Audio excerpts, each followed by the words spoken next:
আমার আপনার চেহারার দিকে আম খাস সব শ্রেণীর মানুষের অবস্থা একটাই, চেহারা দেখলে বুঝার উপায় নাই যে মানুষটার মৃত্যুর ভয় আছে, বহুদিন বাঁচবে।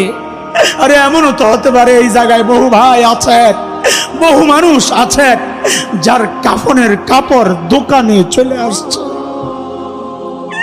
এমনও তো হতে পারে কালকে খবর আসতে পারে হাসান জামিল তো আর দুনিয়ায় নাই, এমনও তো খবর আসতে।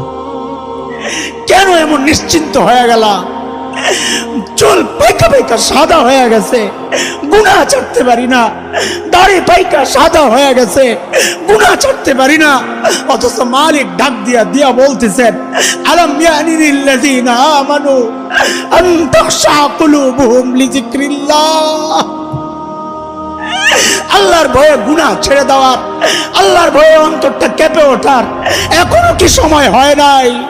আর কত, আর কত ও ভাই, আর কত, আর কত বলো। মালিকের দুয়ারে কবে ফেরত আসবা? কবে আসবা বলো? একটা মানুষের উচিত আখিরাত নিয়ে চিন্তা করা যে আমার মালিকের সামনে আমি কি নিয়ে দাঁড়াবো, আমার পুঁজি কি, আমার কামাই কি, আমার সম্বল। নামাজের সময় বিষাক্ত খঞ্জর দিয়া হযরত ওমরের পেট ফেরে ফেলছে, নারী বুড়ি বের হয়ে গেছে, কাপড় দিয়া পেঁচাইয়া হযরত ওমরকে মসজিদে নববীর ফ্লোরে শোয়া দেওয়া হয়েছে।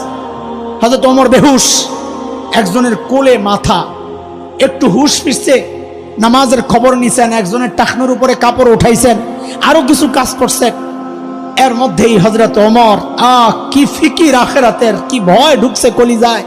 হযরত ওমর মাথাটাকে নিয়ে মসজিদে নববীর ফ্লোরে রাখছেন। ফ্লোর কি পাকা, টাইলস করা, মোজাইক করা, মাটি মাটি।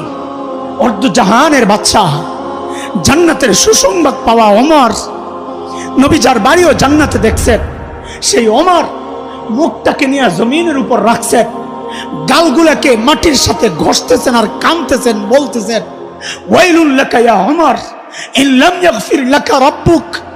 ওমর, তোমার রব যদি তোমাকে ক্ষমা না করে তোমার জন্য ভয়ঙ্কর বিপদ কিন্তু অপেক্ষা করতেছে।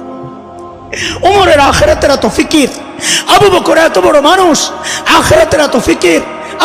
সাইয়েদনা আবু বকর নির্জনে দূরে চলে যেতেন, চিৎকার করে করে কাঁদতেন আর বলতেন, ইবনে আবি কুহাফা, ও আবু কুহাফার বেটা, তুই মানুষ কেন হইলি রে? তুই মানুষ কেন হইলি? এখন আল্লাহর সামনে কি জবাব দিবি, কেমনি হিসাব দিবি? গাছের দিকে তাকায়া তাকায়া সাইয়েদনা আবু বকর চিৎকার করে করে কাঁদতেন আর বলতেন,